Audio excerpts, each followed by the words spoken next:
think with the doctor. Yes, he's got it. Here he comes. Way back the baby to sleep. Until morning.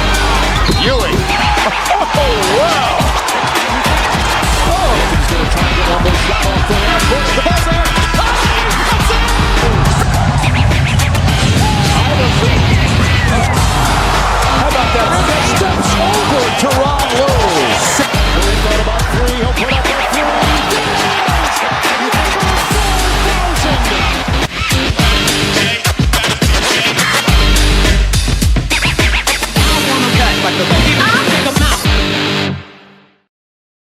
Ladies and gentlemen, boys and girls, children of all ages, Boom Broadcasting presents 3 from D. I'm your host, Jason Calenzo. Welcome to the show. Thank you guys for joining me here today, Saturday. Let's get into the weekend here. I appreciate you being here. First things first, guys, make sure you have jumped onto Boom Broadcasting YouTube channel and liked and subscribed, please. We still trying to hit that 500 and beyond. So thank you all very much for the support we've been getting. I appreciate all the love and support I'm getting for the show. Man, I cannot say how humble I am to be accepted by all of y'all sitting here watching me. So thank you all very much. Just keep continuing to support the channel. Keep continuing to support your boy NY. If you got any questions, comments, concerns, please drop me a line. Hit me a comment. I'd love to hear from you guys. So first things first, man, we're going to jump right into this because there is a lot of NBA drama going on right now, man. Holy cow. First segment, let's grin and bear it. Right now, the Grizzlies on Friday fired their head coach, Taylor Jenkins, after 6 years of service, 3 playoff appearances, about to have his 4th, currently 5th in the West, 44 and 29, 44 wins, 29 losses this year. This is his 4th winning season in 6 seasons.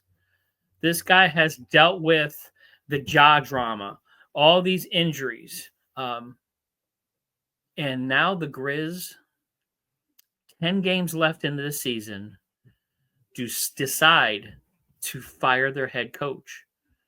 I don't even know.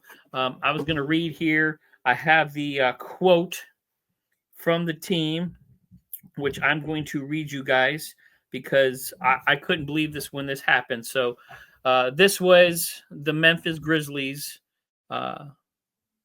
parting ways with Taylor Jenkins. I am genuinely appreciative of Taylor's contributions to this team and this city over the past 6 seasons. This is from Grizzlies President Basketball Operations, Zach Kielman. This was a difficult decision given the consistent and tangible development of our players and overall success under Taylor's leadership. I wish Taylor the very best going forward. In other words, get your stuff and get out. I was shocked when I saw this news. Look, I know the Grizzlies have been struggling a little bit here, especially down the stretch. They don't have the best record against the top tier teams in the West. But guys, I mean, the West is pretty dang deep and it's a tough division to play in. I mean, look at my Knicks, who have not been able to beat the Celtics, the Cavs, the Lakers. They haven't really been able to beat those top tier teams. And I didn't see them kicking Tibbs out the door. Tomas, however you want to say it, Lisalo will be the interim coach. I mean, look, Taylor Jenkins is the winningest coach in Grizzlies history, 250 and 214. He is the 5th longest tenure in the NBA.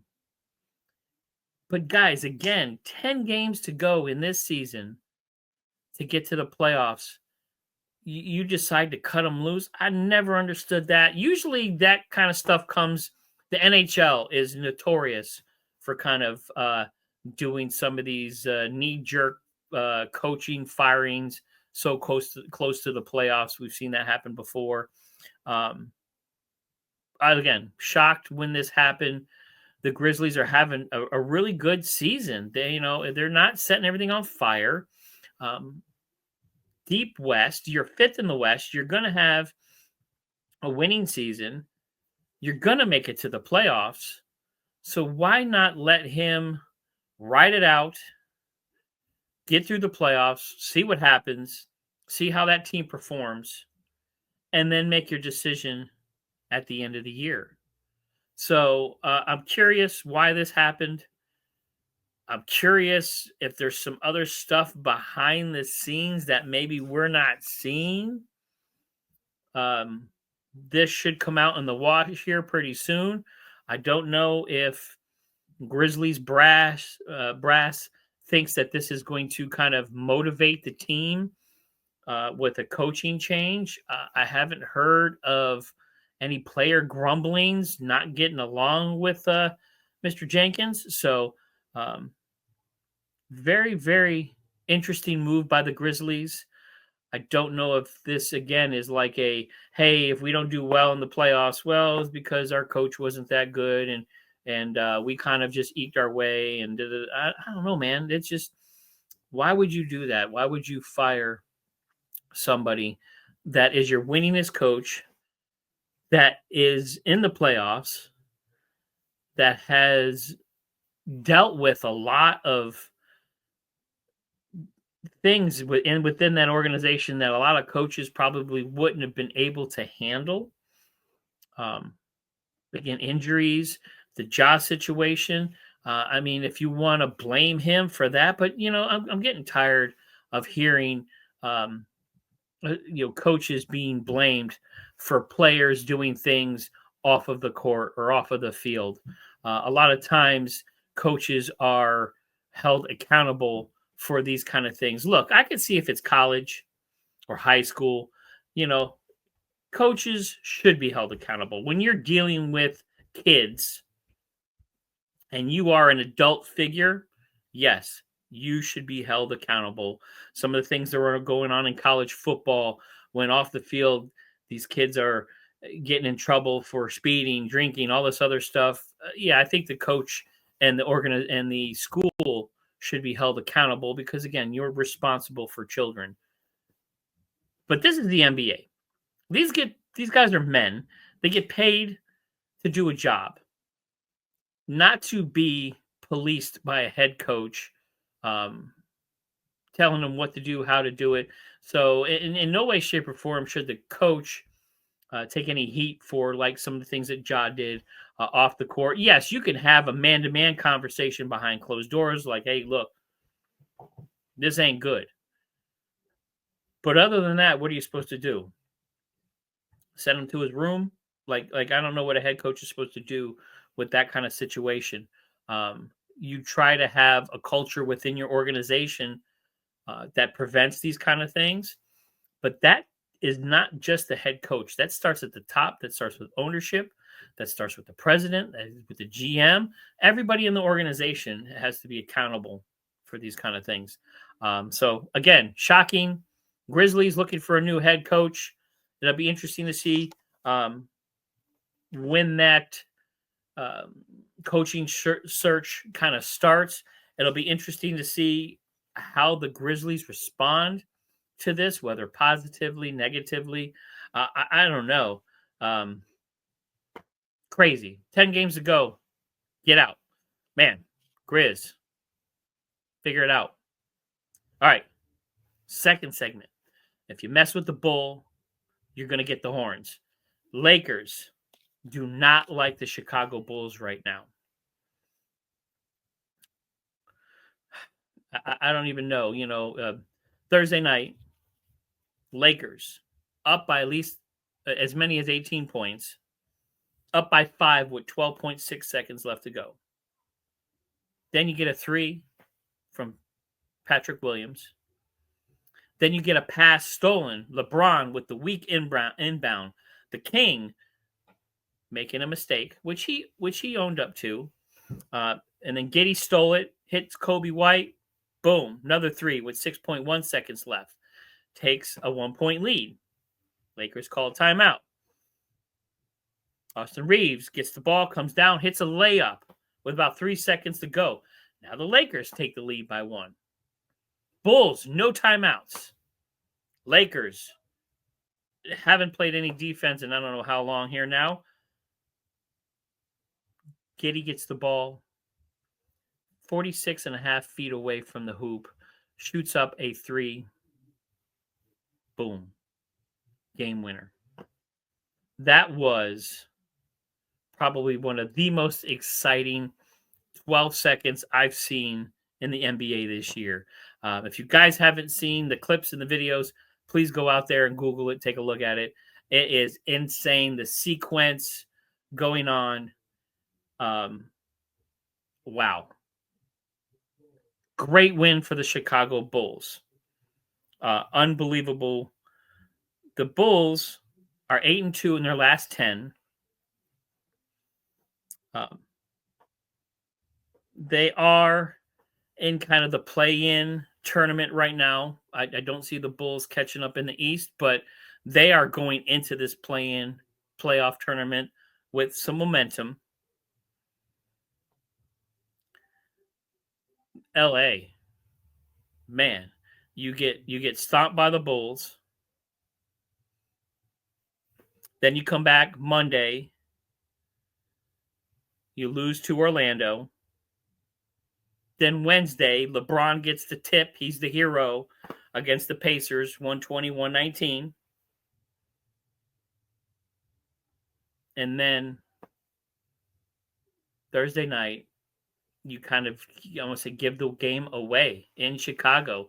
You let the Chicago Bulls, who right now are playing really good basketball, White, getting giddy with it, man.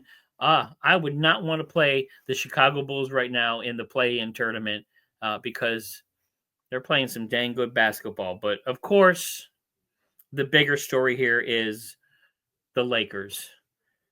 4-6 in their last 10. Non-existent defense. The team, the identity is LeBron, Luka. You got Reeves, you got Connect, and you got some other role guys. But,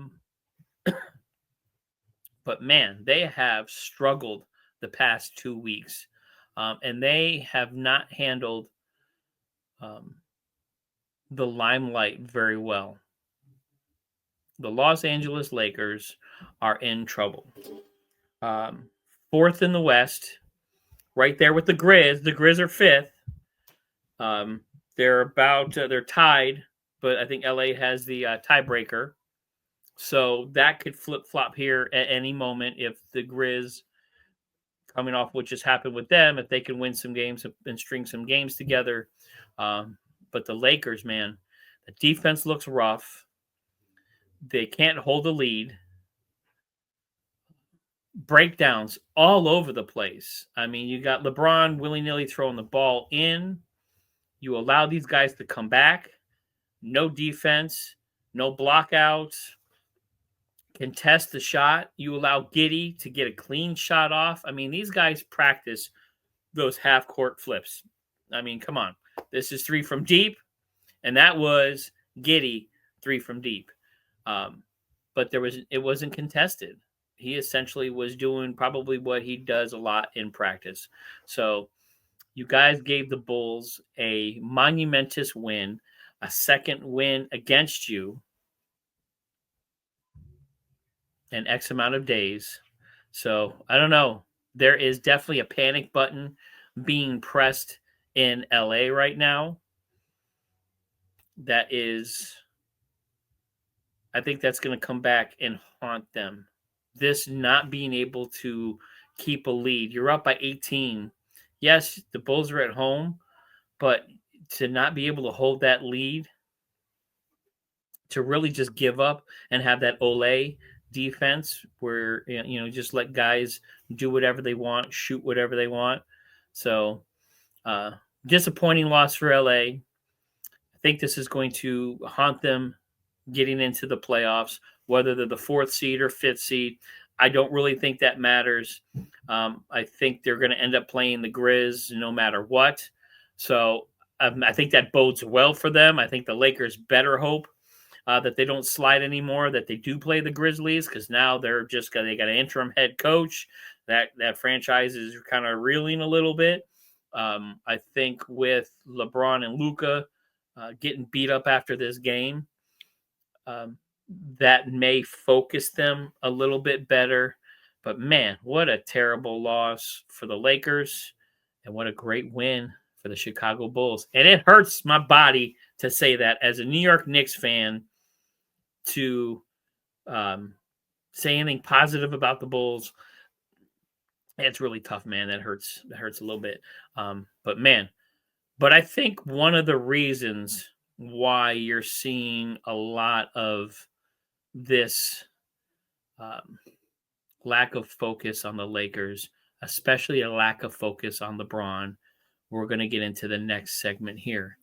This segment's going to be a little more dramatic because we're going to touch base on the drama that is Stephen A. Smith and LeBron James.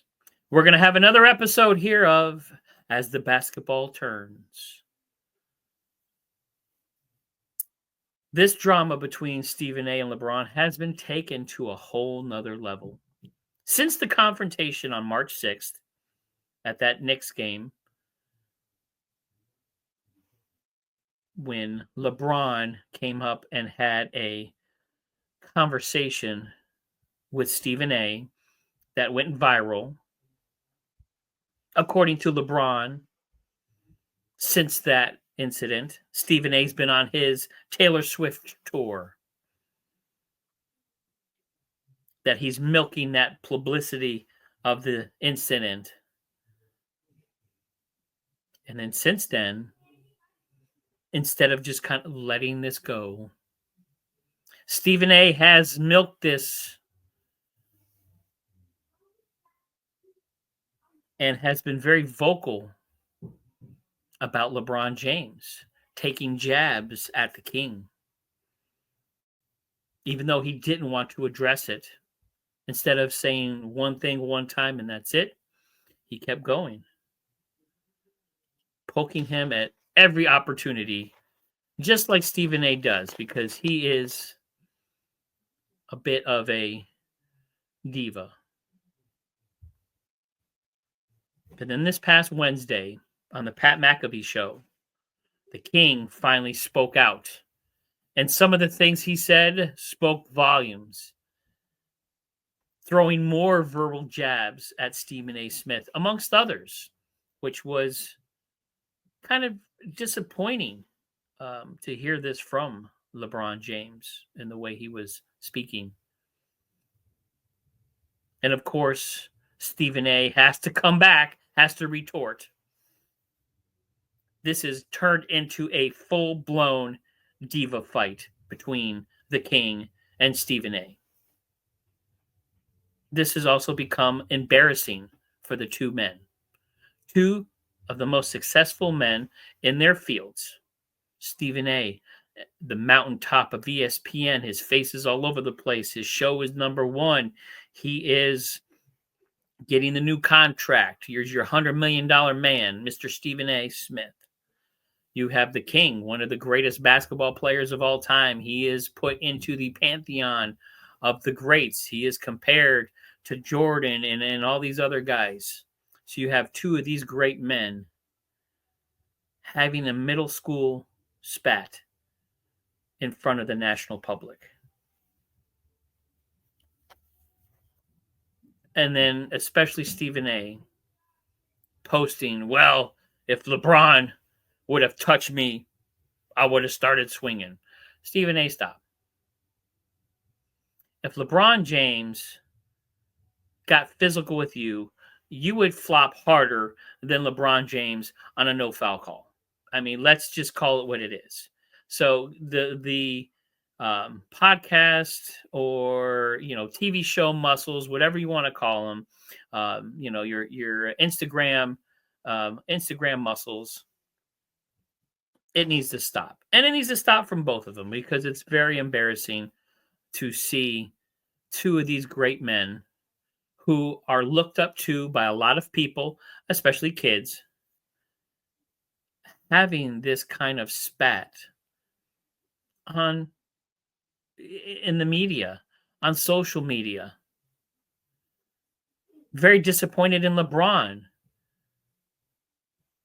Mentioning Brian Windhorst, who I don't think really has done anything negative towards LeBron, who is probably one of the best reporters that has covered this game of basketball. He has been with LeBron his whole career. And you joke about him, oh, these guys think we're best friends, and laughing it off. That's just being hurtful, man. That is just, look, I know you're an athlete. I know the media, there is a level of respect and a level of distance that you guys keep. But you see these guys every day. LeBron, you know their families. You see how hard these guys work, the long hours, they're away from their family. You see what they go through to bring other individuals into this spat that you're having because you don't like Stephen A. Smith, because you don't like the media talking about your boy, which I get as a father. I would defend my son too, but at the same time, this is your bed that you made because the Lakers did not have to choose your son. So you knew right off the bat when that happened, everything was going to come with it. The criticism, the talking. I get it. I'm still new to this game.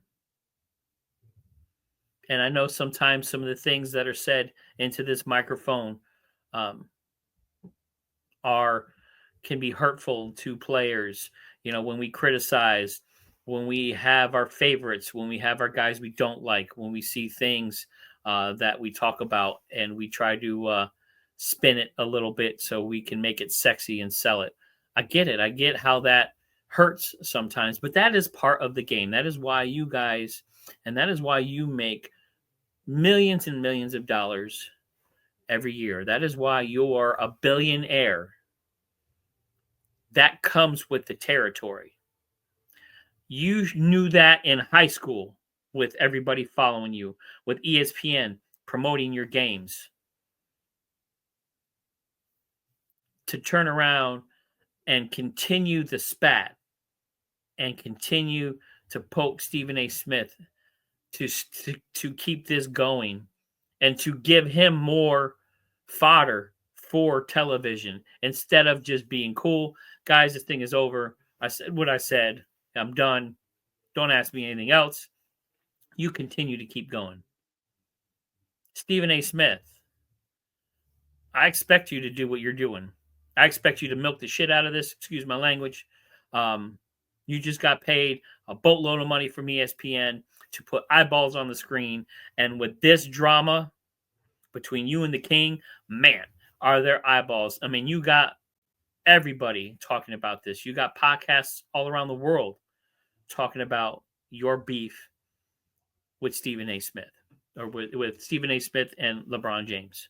So I'm not surprised Stephen A. is going to continue to milk this. There'll be years down the road. This will be part of his memoirs. There'll be a whole section in Stephen A. Smith's memoirs about me versus LeBron, the King versus me. I expect that. But LeBron James, I expected a little bit more, man. You made a mistake by saying something in public to a guy who is paid to create drama and sell it. And instead of backing off and trying to squash it and get out of it and be the bigger person and not fuel the fire, you just dumped a whole bunch of gasoline on the fire. So it is embarrassing, guys, to watch two grown men have this kind of verbal altercation together, talking back and forth. And it's getting to the point where even Stephen A. Smith saying things about the late, great Kobe Bryant, how LeBron wasn't at his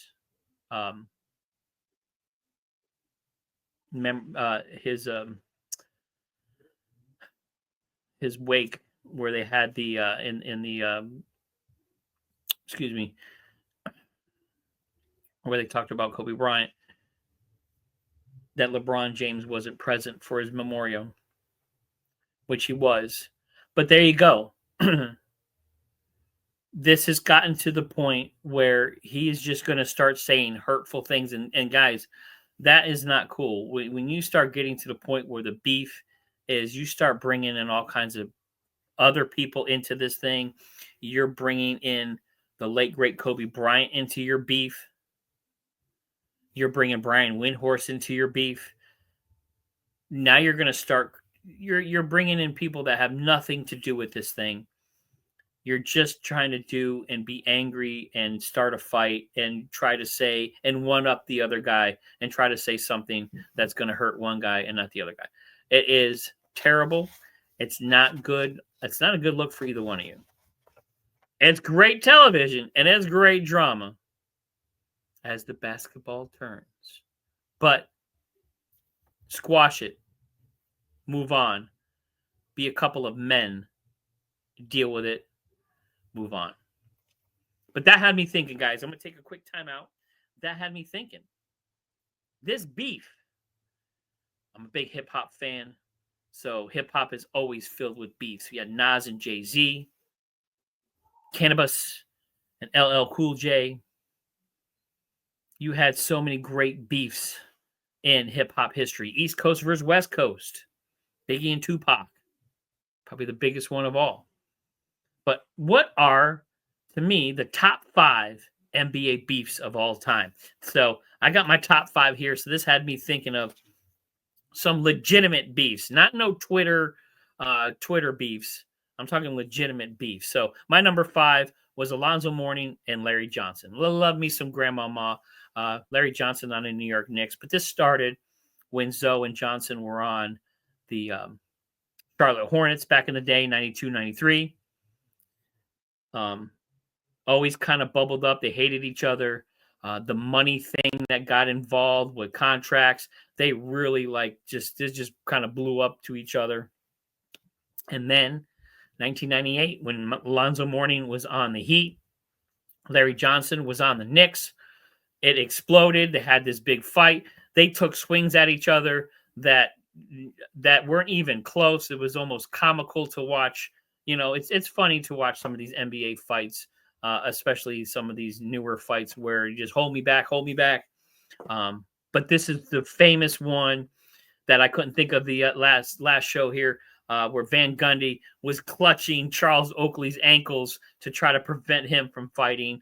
This was before all the rules where you couldn't leave the bench, the sidelines. You got suspended. So that was that's my number 5 favorite beef there is Zoe versus Grandmama. Number 4 also hurts as a Knicks fan, Reggie Miller versus Spike Lee. Reggie Miller has carved the hearts of the New York Knicks out a few times, but none bigger than 1995, where he scored 8 points and 8.7 seconds and gave Spike Lee the choke. That hurt. As a Knicks fan, that hurt. Still to this day, him and Spike Lee, I think they've kind of gotten over it, but that was one of the biggest beefs, and I'll never forget that. I watched that game, and as a Knicks fan, that hurt to watch Reggie Miller just kill us. Number 3, this one I think is a little underrated. Okay, the Boston Celtics had the big 3, 2008 championship. Kevin Garnett, Ray Allen, Paul Pierce. Well, in 2012, Ray Allen leaves and goes to Miami. Kevin Garnett did not like that. These guys had beef for 10 plus years. Kevin Garnett never really talked to Ray Allen. They hated each other. Every time they tried to do like a reunion, Ray Allen wouldn't show up. That was a huge, huge beef. Now, supposedly they've squashed it, but I know there's still some ill feelings there between Kevin Garnett and Ray Allen. In fact, most of the Boston championship team that year kind of had some beef with Ray Allen jumping ship and going over to Miami. So that was my number 3 beef. That was a big one here because that was the birth of the big 3, and then kind of the death of the big 3. Number 2, this one was huge too. If you guys haven't watched the 30 for 30 with Michael, oh, not the 30 for 30, what is it? The Michael Jordan, there on ESPN, the Michael Jordan videos, Jordan versus Isaiah Thomas. 4 straight times in the playoffs between 88 and 91, Isaiah Thomas and the Detroit Pistons beat up Michael Jordan. They had the Jordan rules where they just beat up Michael Jordan and left him in the dust. Well, that came to a head in 1992 because Michael Jordan and Scottie Pippen would not be on the Dream Team if Isaiah Thomas was there. Huge beef. So to this day, it is still talked about how much Jordan does not like Isaiah Thomas. So, and that was huge because that 1992 Dream Team is probably still one of the most historic teams in NBA history. And Isaiah Thomas should have been on that team. But that beef was so bad, and everybody that team wanted Michael Jordan there. Sorry, Isaiah, you're out. So that was that's a beef right there. And my number 1 was Kobe and Shaq. 2 of the greatest competitors, 2 awesome players on the same team. Bubbled up beef. Shaq singing the rap song about Kobe. Then they had the breakup. LA had to decide, are we going to keep Shaq? Or are we going to keep Kobe? So they ended up trading Shaq to Miami. They kept Kobe. Shaq won a chip in 2006 with the Heat. But that beef was, that broke up a dynasty. Those Lakers, if they could have figured out a way to keep Shaq and Kobe, who knows how many more championships they would have won together as a pair. But that beef was so bad, the team was like, dude, we gotta split these guys up. Kobe's younger, we're gonna keep him, which they still won with Kobe. Shaq won. So I mean, it worked out for both guys, but lucky enough, they kind of squashed the beef before Kobe's passing. But that was my number 1 NBA beef of all time. So top 5 NBA beefs: Zoe versus Grandmama, Reggie versus Spike Lee, Ray Allen versus KG, and the Boston Celtics. Number 2, Jordan versus Isaiah, and number 1, Kobe and Shaq. So guys, let me know who your biggest beef in the NBA was. There's a lot of good ones that were out there too. So I'm pretty interested to hear your thoughts and your ideas on that. But let's get back time in. We're going to jump into, of course, the layup line. I like doing my little layup line here at the end of the show. Some quick stories here. Pacers score a team record 162 points the other night. 162 to 109 playing against the Washington Wizards.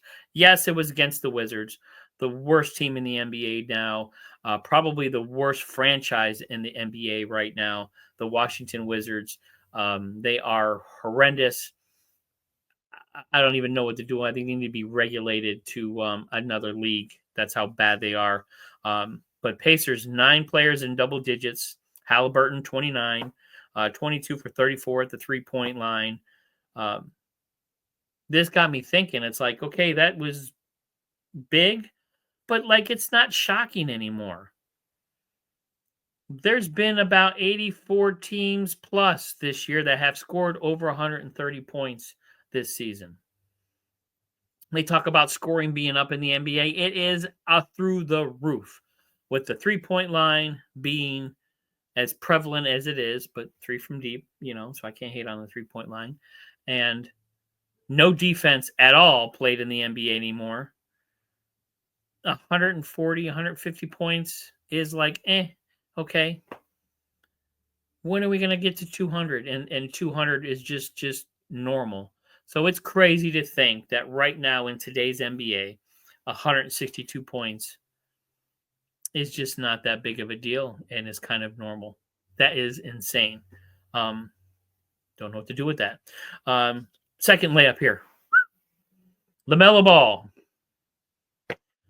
Right now, for me, he's one of the most overrated players in the NBA. Look, he's good. He's got talent, about 25 points per game. He can ball out, but the best ability is availability. And LaMelo Ball is out for the season again. Now, granted, there's only 10 games left. The Charlotte Hornets weren't doing anything, so I get it if you want to shut them down. Sorry, guys, I had to plug my computer in real quick here because it was about to die. So I get it, but he's got wrist and ankle injuries. But man, LaMelo Ball, all the hype. He does have some pretty fly shoes. I'll give him that.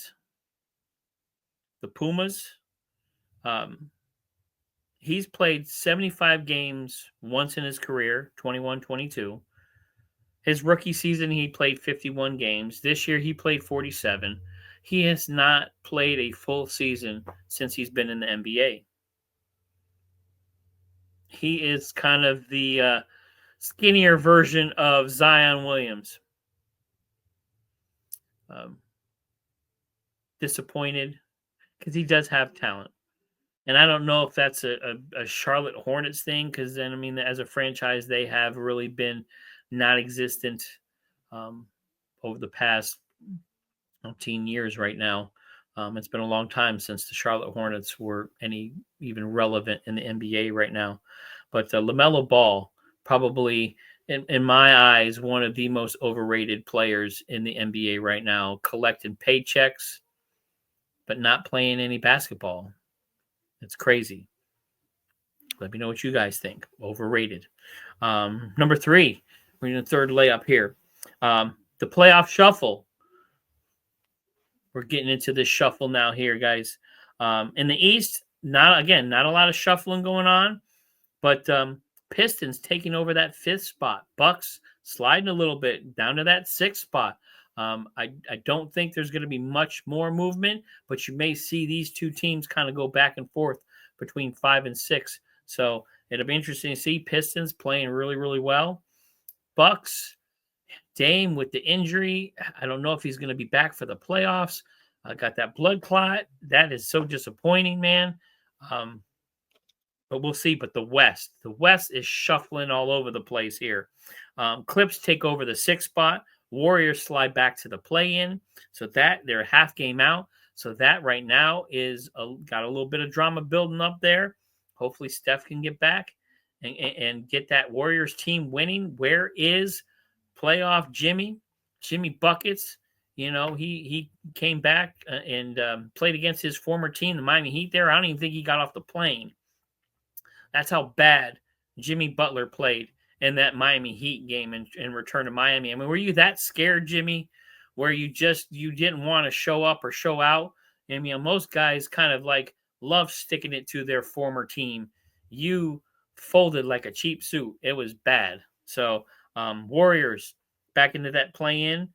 T-Wolves right behind them too, only about a half game out too. So you're going to see some movement in the West now. These last 10 games are going to be super important, especially to some Western teams. And then the Mavs. Oh, those lonely Mavs. Got Anthony Davis back, so they got a little shot in the arm right now. They slide up to the 10th and final play-in spot. Suns, half game out, slide out of any kind of playoffs. So Kevin Durant, Booker, Beal, Suns, you are now out of the playoffs if it ended today. So what happens now? Do the Mavs kind of keep winning? Now they got AD. Do the Suns continue to fall back and just, get rid of everybody, start trading players away and do some rebuilding, send Kevin Durant somewhere, get something for him? I think there's some great teams out there that Kevin Durant would probably thrive on as opposed to toiling in the desert that he is right now. Miami, Chicago, New York, LA. I think Kevin Durant is going to be sought after this season here. So, guys, the NBA is just when you thought it was getting kind of quiet, boom, shot in the arm. You got coaches getting fired. You got Stephen A. drama. You got playoff stuff going on, man. It is great. These last 10 games, these last couple of weeks of this NBA season is going to be lit. I love it. This is a lot of fun. Thank you guys very much for joining me here. This is 3 from Deep. I am Jason Calenzo. Please drop me a comment, like and subscribe. Jump on that Boom Broadcasting bandwagon, guys.